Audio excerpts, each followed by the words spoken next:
Hello everybody, bonsoir à tous. On se retrouve ce soir pour notre deuxième Zoom d'analyse des élections américaines. Nous avons cette fois-ci le nom du 46e président des États-Unis. Il s'agit de Joe Biden et nous avons également le nom de celui qui a accepté, et on le remercie très chaleureusement, de venir avec nous livrer son analyse sur ces élections. C'est Benjamin Canet. Benjamin Canet, merci beaucoup d'être avec nous ce soir. Benjamin, donc tu es un ancien secrétaire général de l'UEJF, citoyen américain, investisseur, actuel président en Israël et travaillant donc sur la question des investissements entre Israël et les États-Unis. Merci beaucoup. Je te demanderai donc tout de suite, si tu le veux bien, ton point de vue, alors que le nom de Joe Biden comme nouveau président des États-Unis, élu en tout cas, a été annoncé par la presse américaine et du monde entier. Écoute, moi je vais jouer carte sur table. Je suis effectivement citoyen américain. J'ai donc voté et j'ai voté pour Joe Biden et j'ai envoyé mon bulletin il y a 3 semaines. Donc voilà. Donc au moins, au moins je le dis directement pour qu'il n'y ait pas de, comment dire, de sous-entendu. Mais je vais essayer au maximum de garder mon objectivité. Il y a beaucoup, beaucoup, beaucoup, beaucoup d'événements qui se passent en ce moment aux États-Unis. Euh, D'abord, c'est les médias américains, comme est, on va dire, la tradition, qui ont annoncé que d'après leurs projections, Joe Biden l'avait remporté dans l'élection générale et plus spécifiquement dans les derniers États qui restaient à compter. Maintenant, bien entendu, ce qui se passe, et c'était prévisible, Donald Trump continue à contester ces résultats et je pense, connaissant, alors tu as dit que j'étais investisseur, ce qui veut dire que je connaissais, enfin, et j'étais aux États-Unis pendant 19 ans jusqu'à l'année dernière, je connais beaucoup de gens qui ont travaillé avec ou contre Donald Trump. Le réflexe de l'homme d'affaires Donald Trump, quand il est en position difficile, la première chose qu'il fait, plus que d'autres hommes d'affaires, c'est de se battre avec des avocats. Et on peut retourner dans son histoire, encore une fois, dans les affaires. C'est une constante chez lui.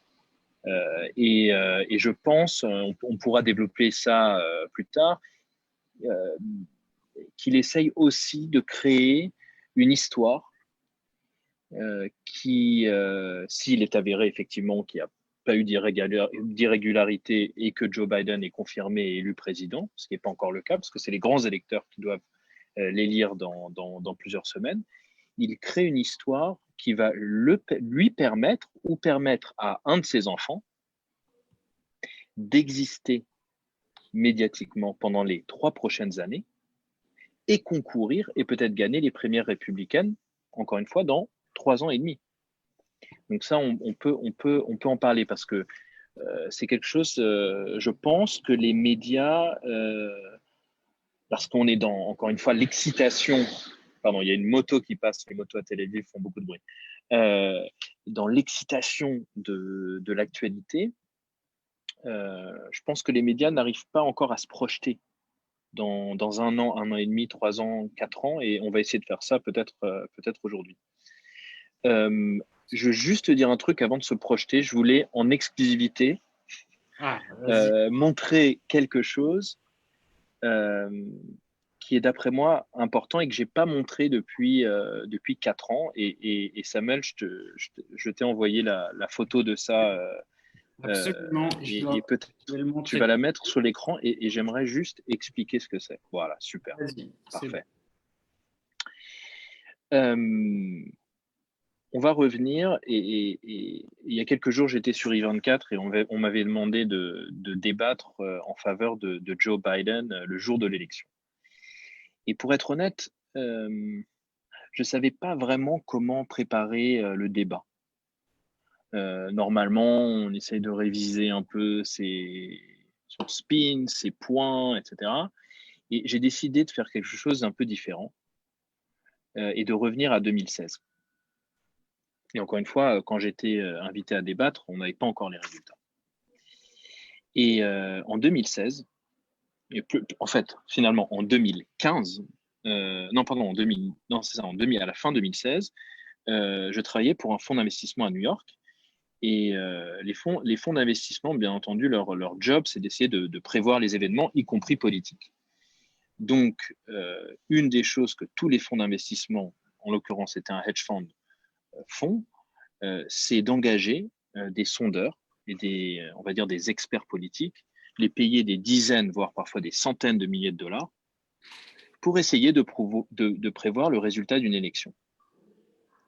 Alors, on le fait pendant toute la campagne, mais on le fait aussi le jour de l'élection. Alors, je vais rentrer un peu techniquement, mais j'imagine qu'il y a des étudiants qui nous écoutent peut-être qui s'orientent vers des métiers de la finance. Ce qui est très important, c'est que les résultats d'une élection, enfin, si vous voulez, l'élection se joue jusqu'à 8h, 9h du soir. On peut avoir des résultats, comme on le voit et comme on l'a vu en 2016, qui se font attendre. Donc, d'essayer d'avoir l'information de l'élection vers 7h30, 8h, vous permet par exemple, de trader le marché des futurs en Asie avant une possible annonce officielle du résultat. Là, je vois Samuel sourire. Ouais, bah oui. Non, mais parce que là, on va. Une sorte d'analyse financière de l'élection américaine, c'est assez, c'est assez exceptionnel, mais j'aime beaucoup. J'aime beaucoup. Alors, donc, ce que vous voyez devant vous, alors vous voyez l'heure, 7h42 p.m., donc 19h42. Ouais. Ça, c'était le jour de l'élection en 2016. Okay. Et les chiffres que vous voyez dans la première partie de l'écran, ce sont les sondages à la sortie des urnes. Alors, en France, on est habitué de voir ça. Parce que si vous vous souvenez, à 8h du soir, quand il y a le résultat des élections présidentielles, c'est ce sondage, en fait, qui sort. C'est le sondage à la sortie des urnes. C'est le sondage, on va dire, le plus fiable. Les gens sortent des urnes, on leur demande pour qui avez-vous voté. Et normalement, c'est comme ça qu'on connaît véritablement le résultat d'une élection. Et donc en 2016, à 7h40 du soir, je reçois ce résultat des sondeurs à qui on avait payé donc des dizaines de milliers de dollars juste pour ces chiffres. Alors regardez ces chiffres pendant 30 secondes. Georgie, Trump était projeté à 3 points d'avance sur Clinton. C'est vrai, c'est ce qui s'est passé. Okay. Clinton, plus 8 en Virginie, je crois qu'elle l'a gagné. Mais après, vous regardez les swing states. Clinton en avance de 2 points. Faux. C'est pas ce qui s'est passé. Ohio, tie, ça veut dire égalité. C'est pas ce qui s'est passé. Floride. Sur ce qui. Oui, voilà. Et regarde, Clinton 2 en Floride. Pennsylvanie, plus 5 pour Clinton, elle a perdu d'1 point. Michigan, plus 5 pour Clinton, elle a perdu. Wisconsin, plus 6, elle a perdu. Et j'ai retrouvé cet email en préparation et je voulais le montrer en fait. Je voulais le montrer pendant ce Zoom parce que souvent, on spécule, on dit les gens peut-être mentent aux sondeurs. Et déjà en 2016, c'était le cas. Alors imaginez 4 ans plus tard, 4 ans, et là tu peux, tu peux l'enlever. Je voulais juste le montrer parce que il faut absolument revenir aux faits. Et pour moi, ça, c'est tangible, c'est un fait tangible. En 2016, alors que ça faisait que 1 an ou 9 mois que Trump était, on va dire, visible et critiqué beaucoup, il y avait déjà énormément de monde qui mentait sur leur vote. Et donc, je crois que vous m'entendez toujours ou pas? Je crois que ça a un peu coupé. Ouais, non, mais on t'entend, ça y est. Okay. Et donc, imaginez, après 4 ans de mandat Trump, après, encore une fois, même si je suis un électeur démocrate, je le dis, les médias étaient en très grande majorité, parfois justement, parfois injustement, extrêmement critiques de Donald Trump et de ses électeurs, c'est des racistes, etc. On pouvait imaginer, et encore une fois, j'ai été interviewé sur I24 avant les résultats, que la différence entre les sondages et la réalité allait être encore plus forte. Donc c'est ça qui s'est passé encore une fois. Les sondages étaient encore plus faux en 2020 qu'en 2016. Alors, là, je te vois en plein écran. J'espère qu'on m'entend encore.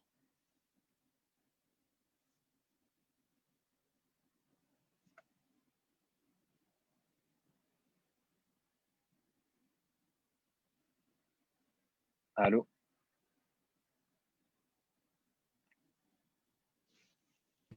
Alors, normalement, c'est bon sur notre live, je crois, on continue à nous entendre. Moi, j'ai des soucis, mais je vois sur le live qu'on continue à nous entendre. Donc, tout va bien, c'est Ok, le principal. super. Mais moi, j'avoue que Ok. j'ai pas entendu bien, mais Mais, ça s'est maintenu, ça va.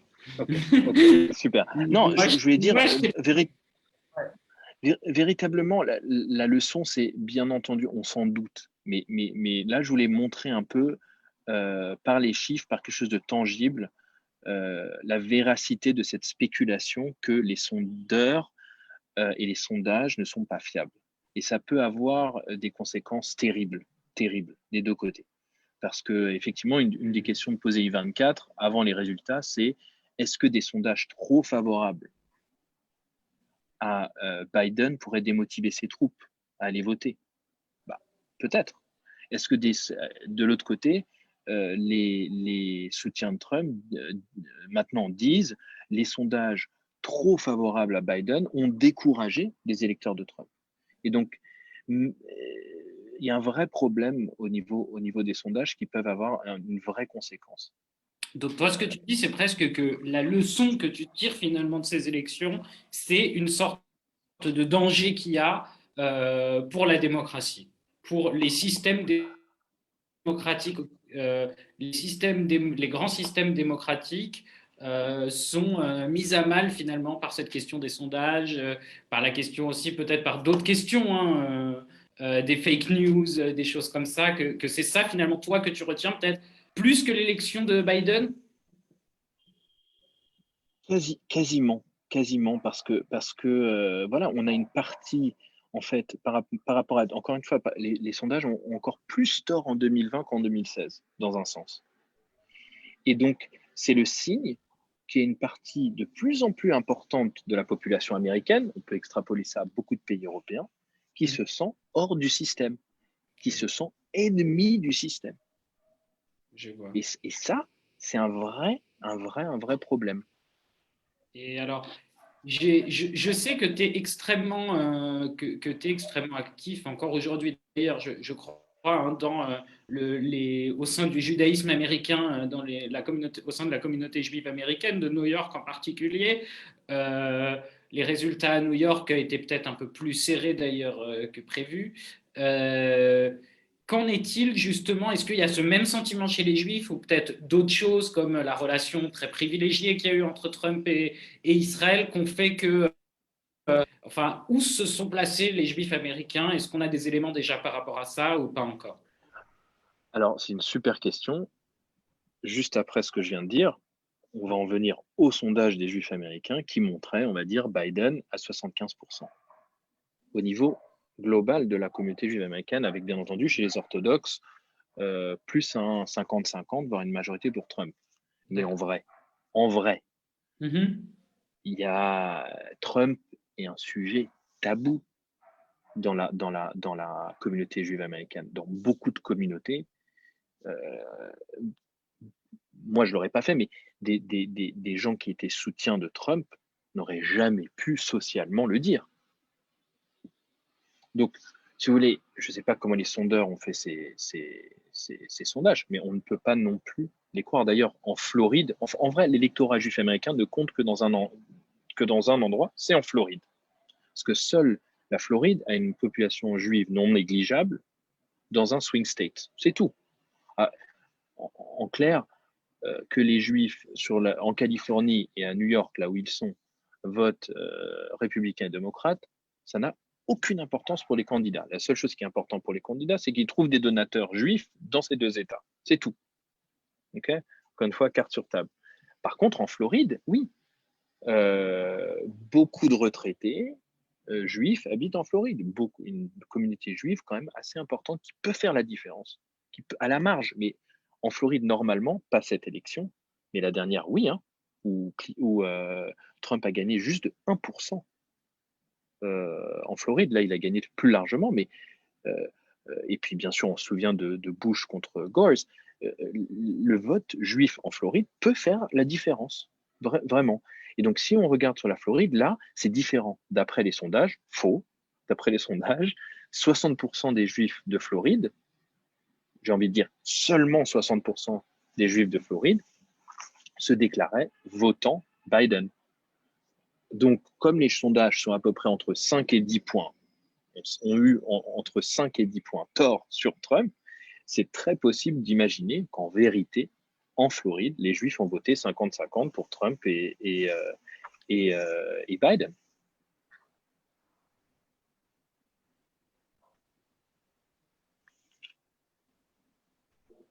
Alors, ça a encore coupé. Mais je ne sais pas si on m'entend mais ça, quand même. c'est historique, non? C'est pas historique. J'ai Oui, l'impression oui, que normalement, quand même, les Juifs américains, New York, j'ai l'impression qu'ils sont très démocrates d'habitude quand même.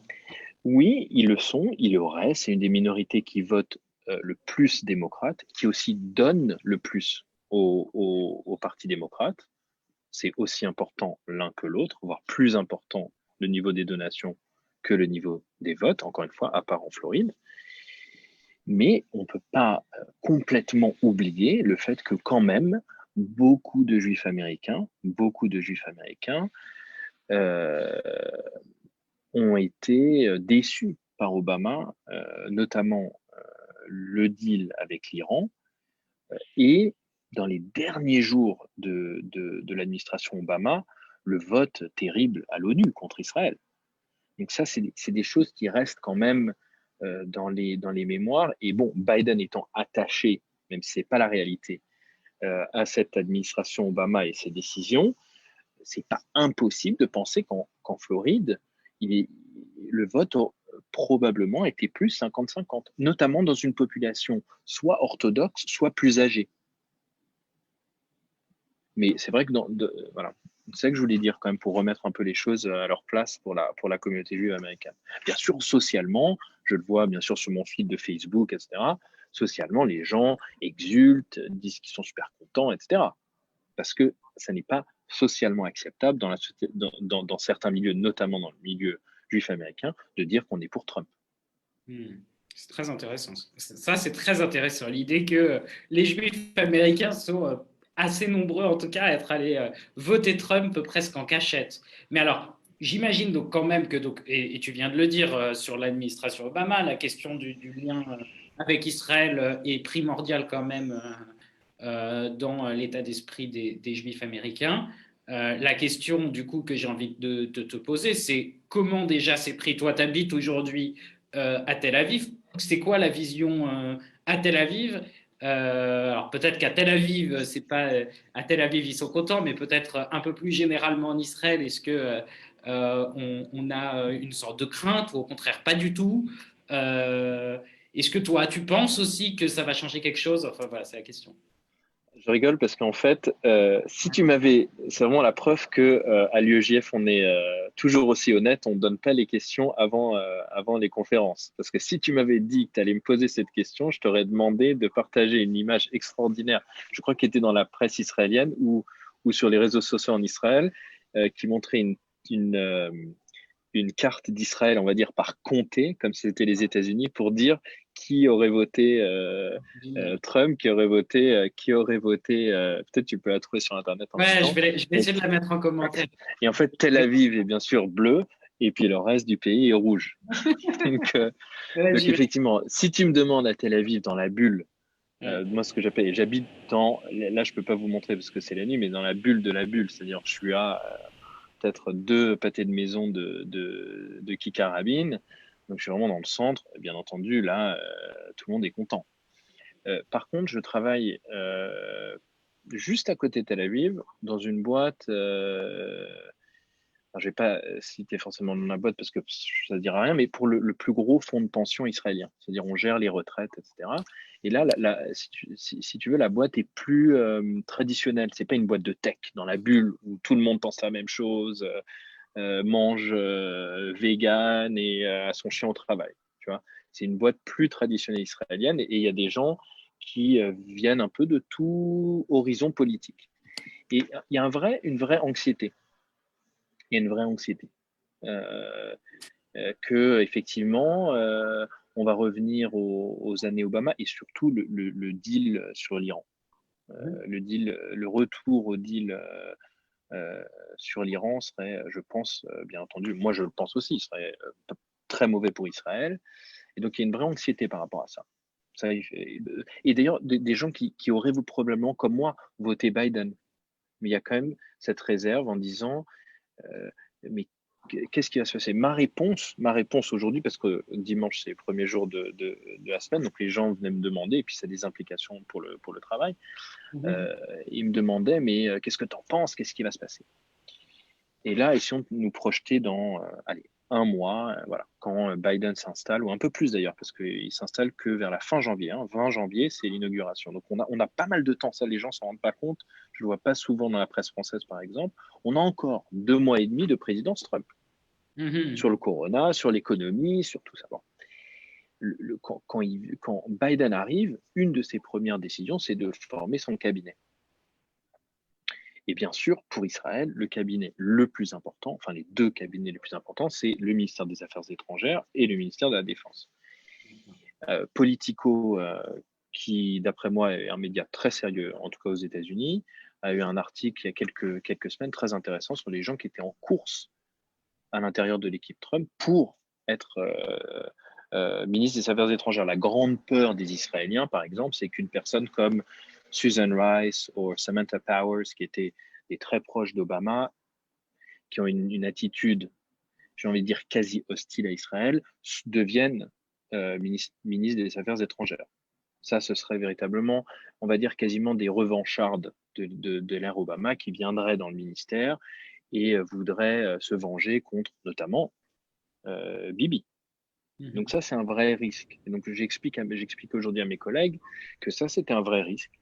Mais quand on regarde la liste de toutes les autres possibilités de ministre des Affaires étrangères, on a des gens qui sont beaucoup plus modérés, qui viendront avec une optique beaucoup plus pragmatique par rapport au deal de l'Iran, par rapport aussi au nouveau processus de paix avec les pays arabes et peut-être. Bon. Et je leur dis de façon un peu crue, alors c'est un peu difficile pour moi parce que je suis en Israël, je vis en Israël depuis un an, bon j'ai le passeport, etc. Mais bon, j'ai pas leur bagage, c'est de leur dire c'est très bien ce qui s'est passé pendant 4 ans avec Trump, avec l'ambassade, avec le deal ou l'annulation plus ou moins du deal de l'Iran, c'est le Golan et puis Abu Dhabi. Beaucoup d'investisseurs israéliens étaient à Abu Dhabi, à Dubaï la semaine dernière pour une convention. C'est très bien tout ça. Mais dans un sens, c'est un peu malsain parce que ça vous donne l'illusion que les Palestiniens n'existent plus. Et c'est malsain. Parce qu'ils sont là, ils sont juste là. On les voit quasiment de nos fenêtres, j'ai envie de dire. Quand on est dans une grande tour, c'est pas loin. On ne peut pas faire complètement abstraction. Et en fait, Trump a permis aux Israéliens et à beaucoup de Juifs dans le monde de faire abstraction des Palestiniens. Il n'existe plus. Le problème palestinien n'existe plus. Et dans un sens, une administration Biden va forcer cette coalition et pas mal d'Israéliens à se dire bon, il va falloir quand même s'occuper des Palestiniens à un moment, ou en tout cas en parler. Donc voilà, c'était un peu ma remarque et ça les a un peu surpris. Ouais, non, non, mais c'est intéressant et effectivement, il va y avoir comme ça, il va y avoir une sorte de rééquilibrage. Après, comment ça va s'agencer, on verra peut-être. Alors, dernière question, si tu veux, avant de te laisser conclure. Tu l'as dit, tu travailles dans le secteur financier. Est-ce que dans ce secteur-là, Est-ce que déjà, il y a eu des conséquences, on entendait parler, j'ai un vague souvenir comme ça d'un bond de la bourse au moment de l'élection d'Obama-Trump, je ne me souviens plus exactement. Est-ce qu'il y a eu quelque chose de ce goût-là au moment de l'incertitude sur le nom du président et au moment de l'annonce du nom du président? Est-ce qu'il y a eu ce genre de choses qui me font toujours, alors moi, d'un regard très extérieur à ça, j'avoue, assez rire finalement? Et est-ce que, en termes économiques et financiers, est-ce que tu penses qu'il va y avoir des conséquences? Alors, euh, il y a eu des réactions hyper intéressantes. Ok. Et encore une fois, je crois que surtout dans les médias français, ça a été complètement occulté parce que bon, c'est trop lointain. Il y a deux immédiatement. Alors, il faut savoir que dans les élections américaines, alors je ne sais pas si tu m'entends parce que là, tu es bloqué. Ton image est bloquée. Est-ce que tu m'entends?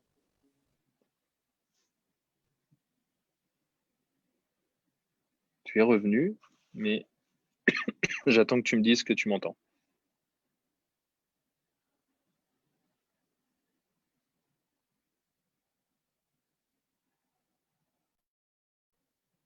Allô? Allô?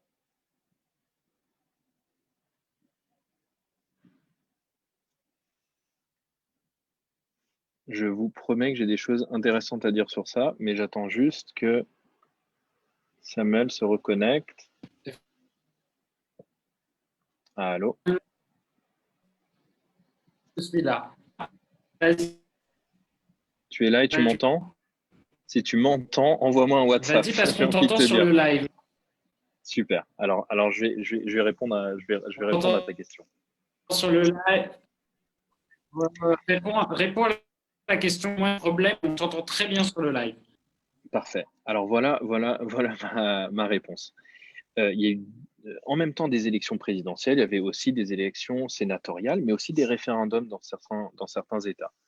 Le plus le référendum le plus important pour les marchés financiers était en Californie sur l'emploi des ce qu'on appelle des gig workers. En clair, si on devait employer en Californie les gig workers comme des travailleurs à temps plein ou des travailleurs partiels. Euh, et les électeurs en Californie ont rejeté de considérer les gig workers comme des travailleurs à temps plein. Et ça, euh, avec ce résultat du référendum, le lendemain, Uber et Lyft, les deux actions les plus importantes, les plus exposées, ont bondi de 15%. Donc, j'ai tout de suite dit à beaucoup de mes amis, euh, le, euh, la première conséquence, les grands gagnants de cette élection, c'était Uber et Lyft, directement. Euh, les deuxièmes plus grands gagnants, je pense, mais ça on ne le voit pas forcément encore parce qu'il n'y a pas de boîte vraiment cotée, c'est le cannabis. Il y a beaucoup d'États qui ont voté pour la légalisation du cannabis. Donc ça, c'est un autre résultat direct. Bon. Ensuite, pour les marchés financiers, l'autre élection sur laquelle, en fait, on était quasiment plus concentrés que n'importe quelle autre, c'était l'équilibre des forces au Sénat. Parce que le Sénat était républicain. Donc, j'ai pas envie de dire que quasiment les marchés n'en avaient rien à faire de l'élection présidentielle, mais que Trump soit président ou Biden soit président, si le Sénat restait républicain, on va dire, par exemple, la baisse d'impôts sur les sociétés que Trump avait décidé allait rester en place. En fait, c'est ce qui s'est passé, ce qu'on pense va se passer, c'est que le Sénat va rester républicain. Et c'est pour ça que les marchés financiers ont remonté, parce que dans un sens, les marchés financiers et les investisseurs n'aimaient pas la volatilité de Trump. On était obligé d'être pendu à notre Twitter toutes les 30 secondes parce qu'il pouvait faire marcher, on va dire, il instaurait beaucoup de volatilité et beaucoup d'incertitudes. Et dans un sens, pour les marchés financiers, un Biden plus stable, plus calme, moins agressif dans les négociations avec la Chine, qui ont beaucoup frustré les marchés financiers, et avec un Sénat républicain qui, on va dire, garde les meilleures réformes économiques de Trump, pour les marchés financiers, ça c'était le meilleur scénario. Et c'est pour ça que les marchés ont augmenté énormément. Alors maintenant, on en sait un peu plus sur les cours sénatoriales et on va devoir attendre le 5 janvier pour véritablement savoir si le Sénat reste républicain, car les deux sénateurs de Géorgie, je ne sais pas si ça aussi ça a été relayé dans la presse française, n'ont pas réussi à avoir 50% des voix. Et dans les règles des cours sénatoriales, il faut non seulement arriver premier, mais passer au-dessus de la barre des 50%. Donc il y aura un deuxième tour le 5 janvier pour les deux, on pense, pour les deux sièges de Géorgie. Et ça, il faut s'attendre à des millions et des millions de dollars qui vont être dépensés sur ces deuxième tours, parce que véritablement pour les marchés financiers, j'ai envie de dire, le 5 janvier va devenir plus important encore, quasiment, que l'élection de il y a, j'ai envie de dire qu'il y a un mois, mais en fait, ça fait qu'il y a une semaine. Donc, donc en gros, il va falloir absolument qu'on se reparle le 5 janvier, quoi. C'est ça. C'est pas ce C'est que je ça. dis. Ah bah non, Bien on sûr, sait bien pas. sûr, Peut-être le 6, peut-être le 7. Non, Donc voilà, mais, le mais, mais feuilleton, c'est intéressant. finalement, c'est ça, parce qu'il y a eu un feuilleton tellement long, tu es en train de nous dire que le feuilleton, finalement, il ne fait que commencer presque encore, parce qu'il va y avoir le 5 janvier, il va y avoir le 20 Ouais, janvier, on ne sait ouais, jamais. Et le feuilleton judiciaire, d'ailleurs, quand même, dont on n'a pas parlé, mais qui existe entre-temps. Donc, je pense que dans tous les cas, et tu le montres aussi, ouais, cette affaire n'est finalement pas terminée. ouais. Non, complètement. Et sur la conclusion, si tu veux que je conclue rapidement, parce que tu parles du feuilleton judiciaire, il y a absolument le feuilleton judiciaire qui va commencer. Et en fait, je voudrais juste finir sur un conseil. Plus que jamais, on a commencé en regardant les résultats de 2016, en voyant ces résultats de 2020. Essayez au maximum de regarder les discours directement. Essayez d'éviter de lire les commentaires de la presse avant.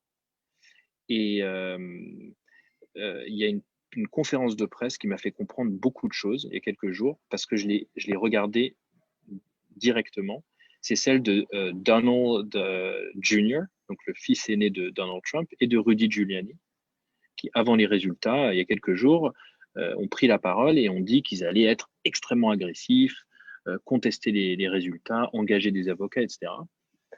Et c'était hyper intéressant parce que là, peut-être naïvement, j'ai compris, en fait, le scénario des 4 prochaines années.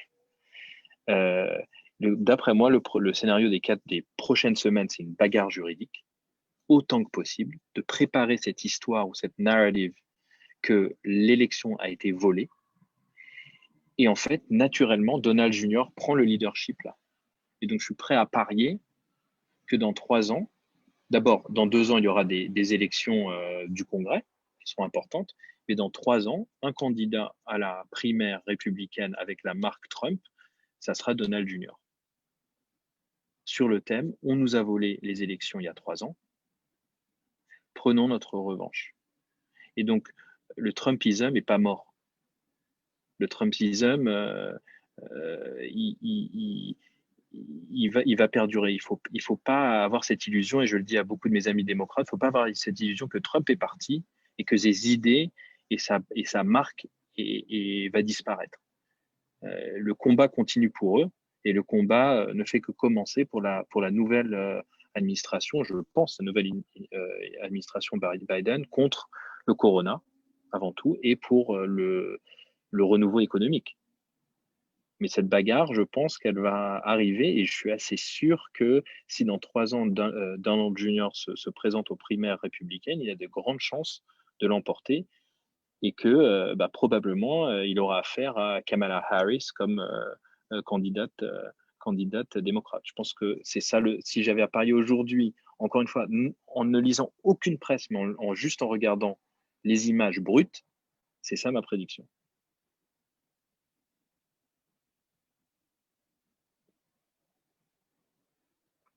Et là, Samuel, je ne t'entends plus, je ne te vois plus.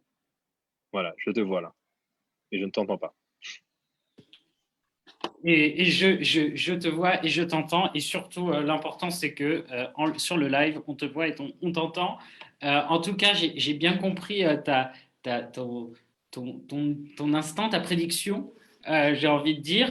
Il y a la vidéo qui est là, donc j'ai envie de dire qu'on verra dans 4 ans. Et si dans 4 ans, il y a effectivement l'élection Donald Trump Jr. contre Kamala Harris, on se dira. On l'avait prévu, on l'avait prévu. Donc on verra. En tout cas, merci beaucoup à toi, Benjamin, pour cette analyse. Est-ce que tu veux dire un mot pour conclure ton intervention ou ce mot sur la prochaine élection dans 4 ans et la conclusion. Euh, Encore une fois, pour répéter ce message, parce que je pense qu'il est important, que ce soit dans votre vie professionnelle ou dans votre analyse politique, essayez au maximum d'aller droit à l'information, droit au message brut, et seulement ensuite faites votre opinion par vous-même et ensuite allez lire les commentaires. Dans les journaux, on va dire par qualité. D'abord les journaux, on va dire encore qualité. La presse, l'information continue, moins bonne qualité. Et les réseaux sociaux, tout à la fin. Ce qui est ironique parce que là, on est sur un live de Facebook. Mais vraiment, j'aimerais finir avec ce message. Dans votre vie professionnelle et dans votre euh, militantisme politique, c'est ça qui est important. C'est de revenir à la source et d'écouter la source et de se faire une opinion par soi-même. Le reste, malheureusement, de plus en plus, c'est du bruit. Merci beaucoup, Benjamin Canet, pour cette analyse. Merci beaucoup à toi. Et on se retrouve, quant à nous, très vite. Merci beaucoup de nous Merci à avoir vous. suivis. Ciao. Ciao. Salut.